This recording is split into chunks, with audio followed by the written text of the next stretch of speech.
Shalom, a paz do Senhor Jesus, Deus te abençoe. Um momento de oração pela Europa, por essa guerra deflagrada hoje entre Rússia e Ucrânia. Pai, Deus Todo-Poderoso, nós oramos pedindo a paz do Senhor para a Europa.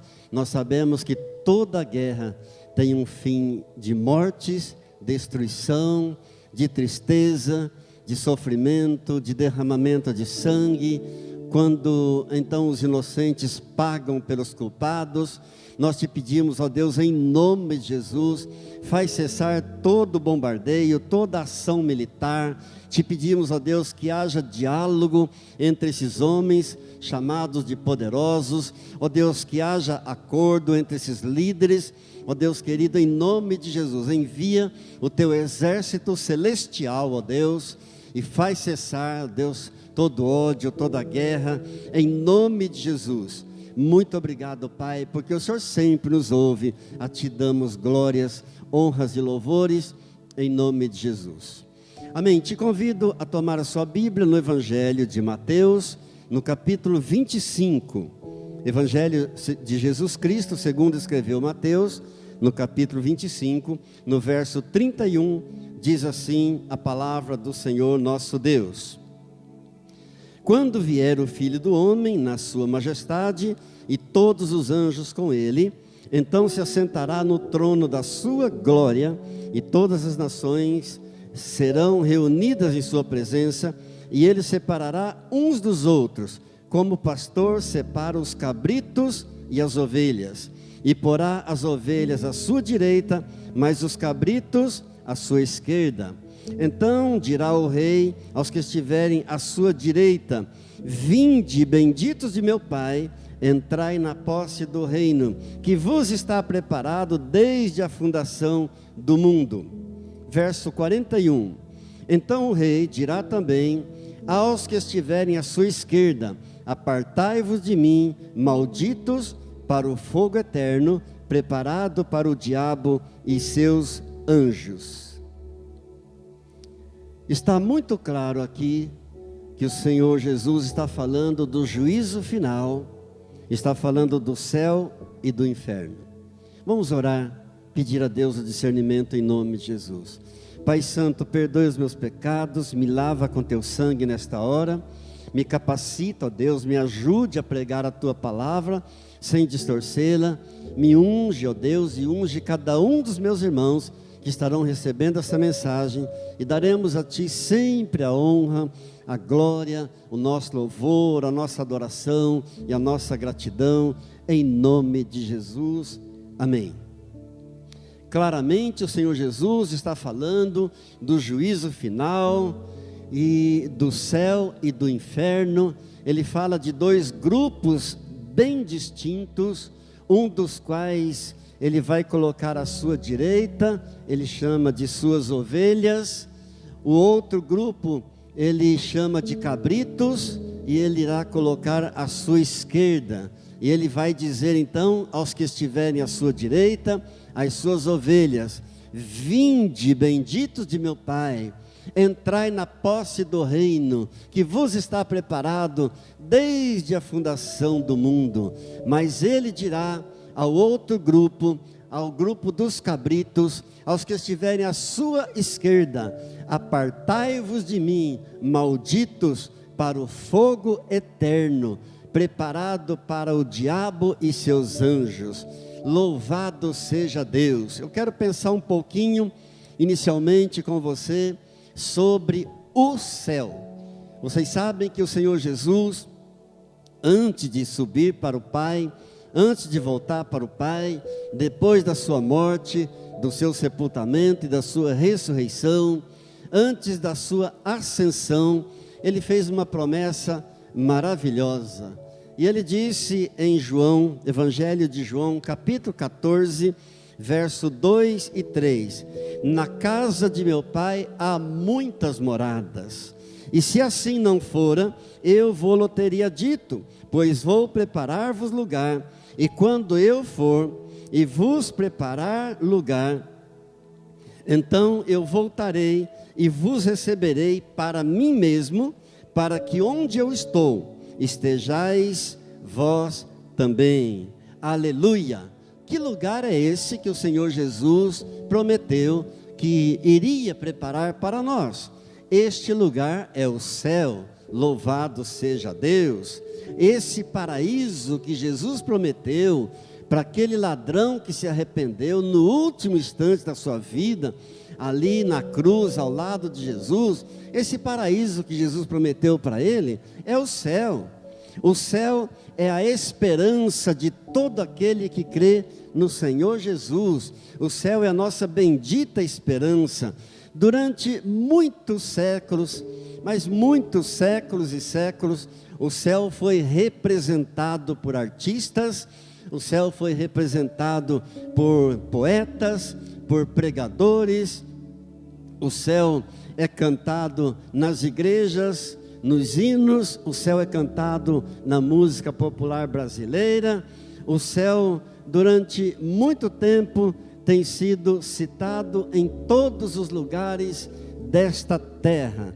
Glórias a Deus. Quase todo mundo tem uma noção do céu. Pelo menos um pouquinho de noção do céu, uma vaga noção do céu. Todas as pessoas da face da terra têm. Algumas dessas noções são bíblicas, mas outras não são.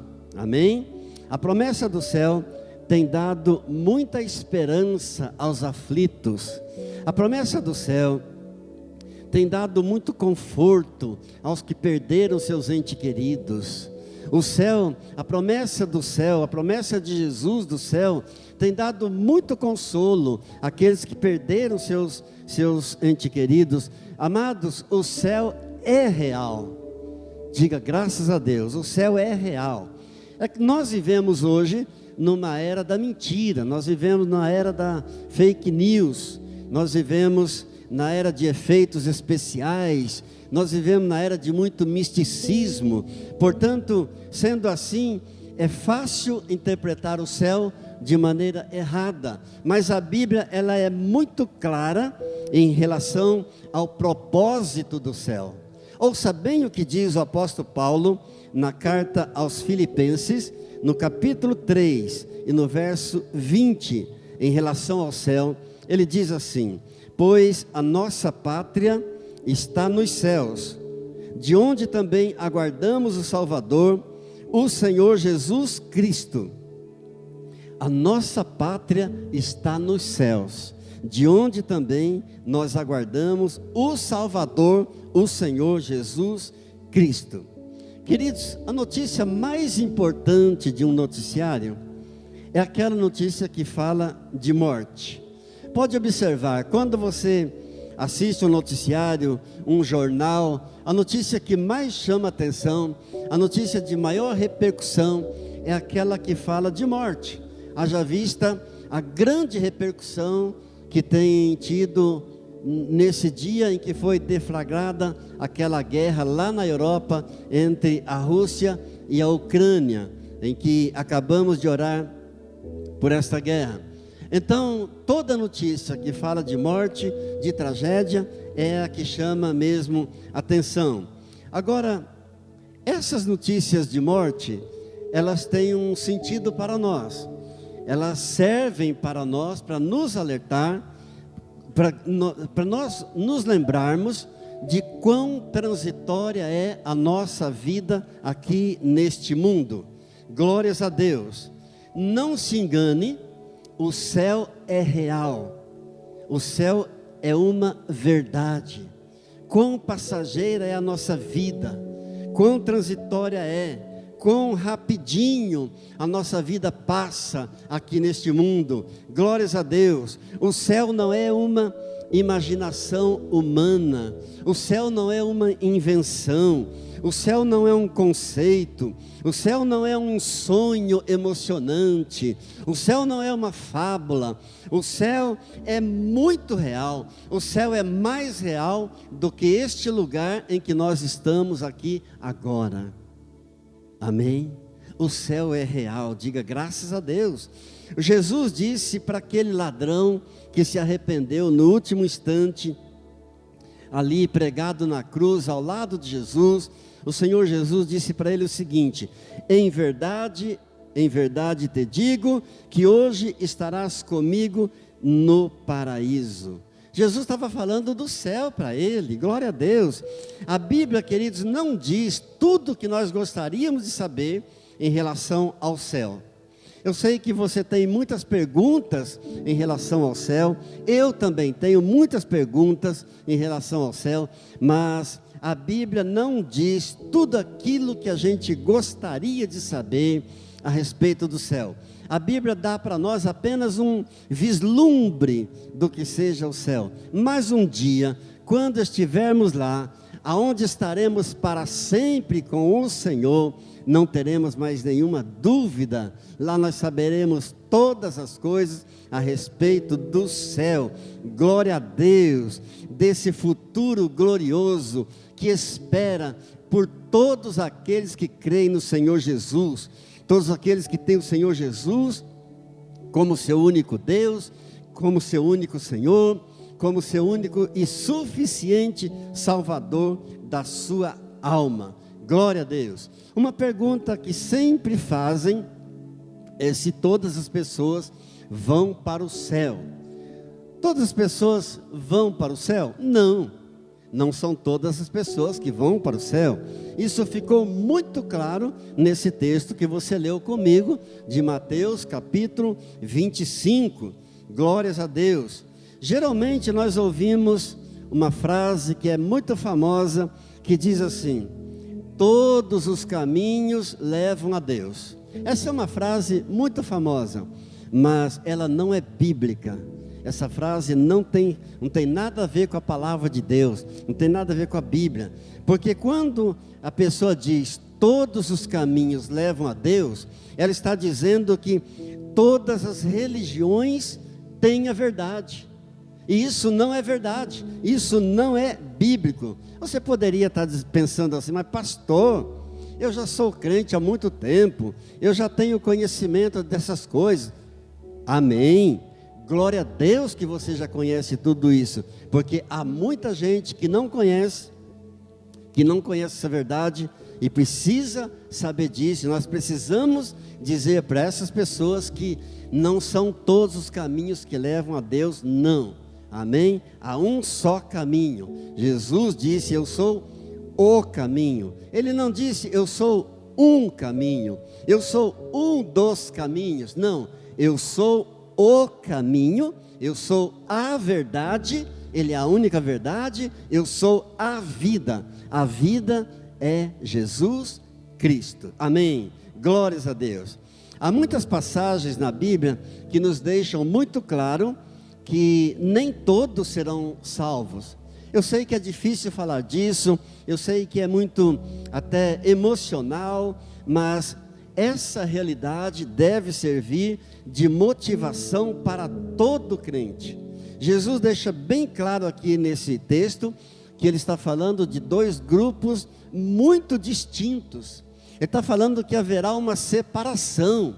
Haverá um grupo que será colocado à sua direita, as suas ovelhas, e haverá um grupo que será colocado à sua esquerda, que ele chama de cabritos. Amados, essa figura do povo de Cristo como ovelhas, essa comparação que o Senhor Jesus faz de seus filhos com ovelhas, ele sempre usou esta comparação nos seus ensinos, e esta separação se refere a indivíduos. Jesus está falando de separação de pessoas. Ele não está falando de separação de nações. Ele não está falando de separação de placas denominacionais. Não está falando que vai colocar tal placa de tal igreja à sua direita e tal placa de tal igreja à sua esquerda. Não. Ele está falando de separação de pessoas. Glórias a Deus. O Evangelho de João, no capítulo 3, no verso 36, diz assim para nós a palavra de Deus: por isso, quem crê no Filho tem a vida eterna, mas o que se mantém rebelde contra o Filho não verá a vida, mas sobre ele permanece a ira de Deus. Amém. Aquele ladrão creu, ainda que no último instante, mas ele creu no Senhor Jesus. Um só, porque o outro não. E há uma pergunta que é a pergunta mais importante na vida de uma pessoa. Talvez você já tenha feito essa pergunta também. Como é que eu posso ter a certeza da minha salvação?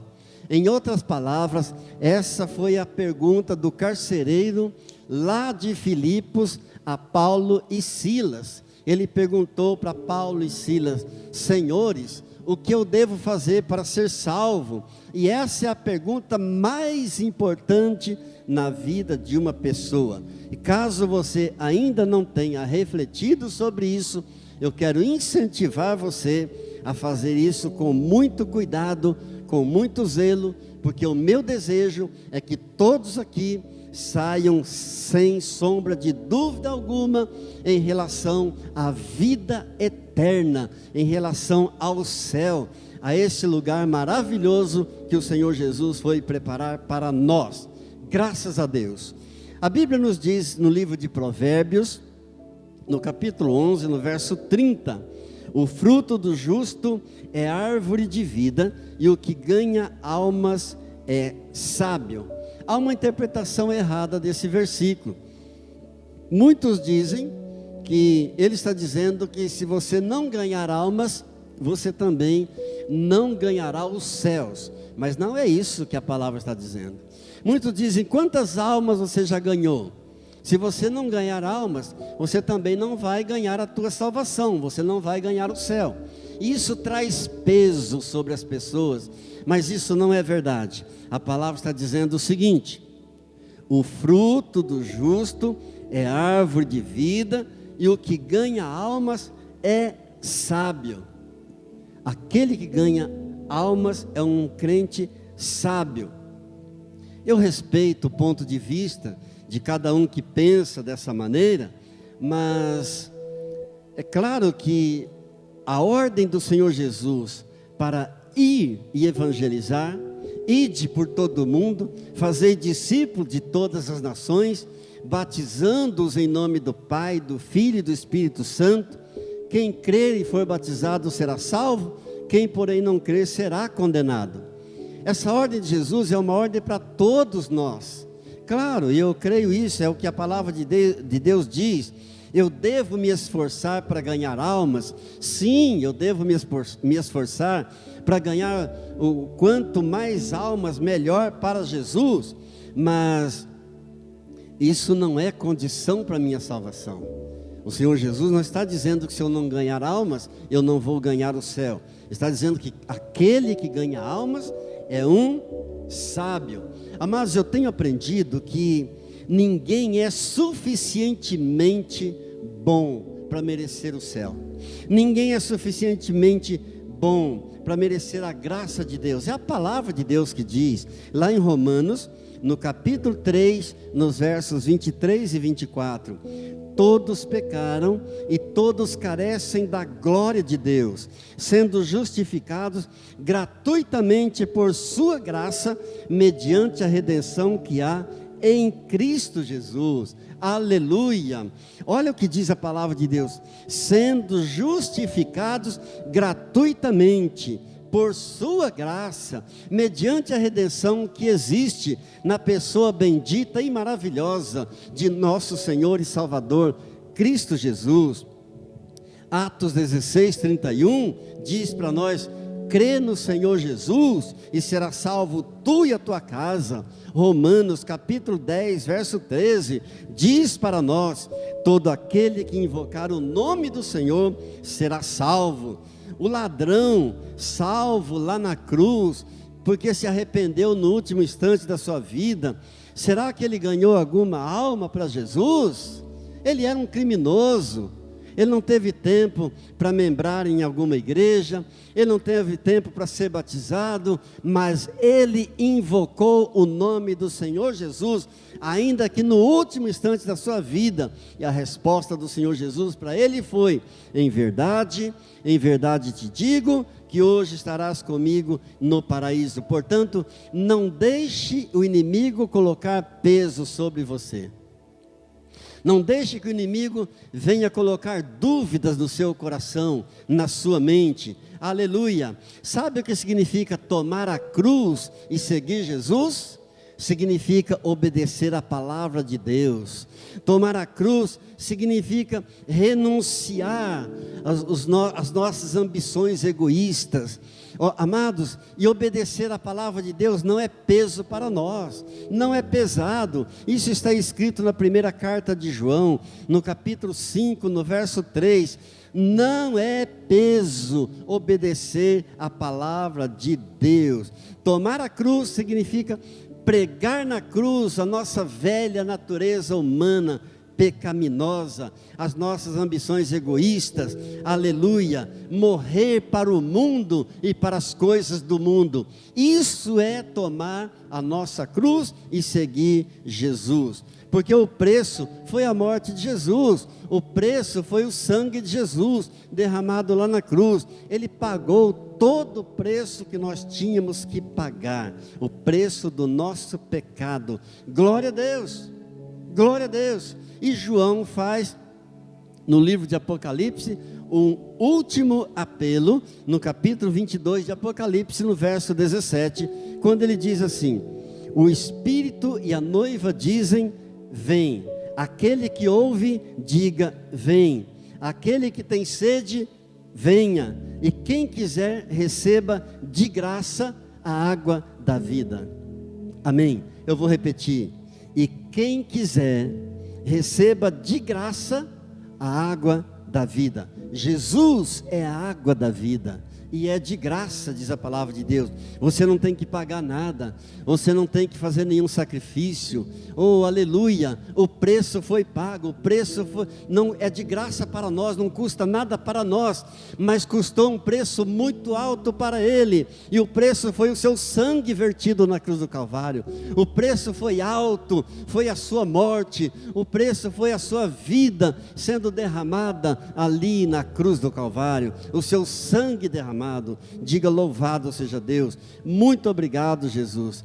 Queridos, a imagem que João faz aqui é de um casamento, quando ele diz, o noivo diz, vem, o Espírito e a noiva dizem, vem. Está fazendo uma comparação de um casamento. O noivo é Jesus, você sabe disso, e a noiva é a igreja. Agora, o noivo já está pronto, o noivo já está preparado, o noivo está disposto. A pergunta é, a igreja também está pronta? A noiva está preparada? O noivo já está disposto, mas e a noiva? Será que a noiva também está disposta? Amados, da mesma forma, Deus preparou tudo para você, sem custo nenhum. Pela graça sois salvos, aleluia, aleluia, glórias a Deus. O convite aqui é para quem tem sede, para quem está com sede, ou seja, essa sede fala de uma necessidade de receber o perdão de Jesus.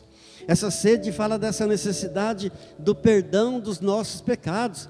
Aquele que ouve, vem. Aquele que tem sede, vem. Aquele que sente que é pecador, que precisa da misericórdia de Deus, então venha, aleluia. Nós devemos reconhecer que somos pecadores aos olhos de Deus. Deus é santo e não pode compactuar com o pecado. Deus não pode nem mesmo ver o pecado. Glória a Deus. O perdão foi comprado por Jesus. Ele pagou o preço, Ele comprou o perdão na cruz, com a sua vida, com o seu sangue, há 2000 anos atrás, para obter a salvação e a vida eterna que Ele oferece para mim e para você, que crê nele, que se arrepende dos seus pecados. E esta é a única maneira de recebermos o perdão do Senhor Jesus, é pela aceitação da sua morte, como um sacrifício único, perfeito, sem necessidade de renovação, porque ele foi um sacrifício completo, foi único, foi perfeito, foi eterno, graças a Deus. Aceitação do seu sangue derramado como expiação pelos nossos pecados, porque o sangue de Jesus é que nos cura, o sangue de Jesus é que nos salva, o sangue de Jesus é que nos liberta, o sangue de Jesus é a base da nossa vitória. Creia nisso. Baixe sua cabeça por um momento agora e ore ao Senhor, agradecido por esse privilégio que Ele concedeu a você e a mim também, por pura graça e misericórdia. Senhor Jesus, louvado seja o teu nome. Tu és o noivo e nós somos a noiva, nós somos teus filhos, somos as tuas ovelhas, somos aqueles a quem o Senhor dirá: vinde benditos de meu Pai, entra para o gozo que está preparado para vós. Muito obrigado, Senhor Jesus. E o Senhor dirá também aos que estiverem à sua esquerda, aos rebeldes, aos que o Senhor chama de cabritos, aos desobedientes: apartai-vos de mim, malditos, para o fogo eterno que está preparado para o diabo e seus anjos. Senhor Jesus, dai-nos a graça de perseverarmos até o fim, porque aquele que perseverar até o fim será salvo. Senhor Jesus, nos renova a cada dia com a tua graça, com a tua força, com o teu perdão, com a tua misericórdia.